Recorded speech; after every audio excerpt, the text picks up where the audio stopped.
देखो मंडी चलू सोने की खुशी दे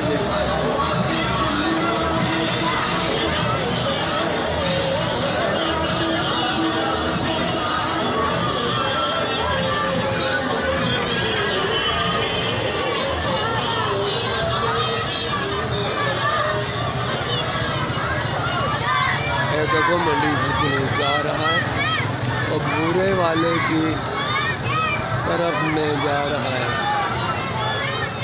बाजार का गेड़ा कटन के फिर बुरे हल जाएंगे।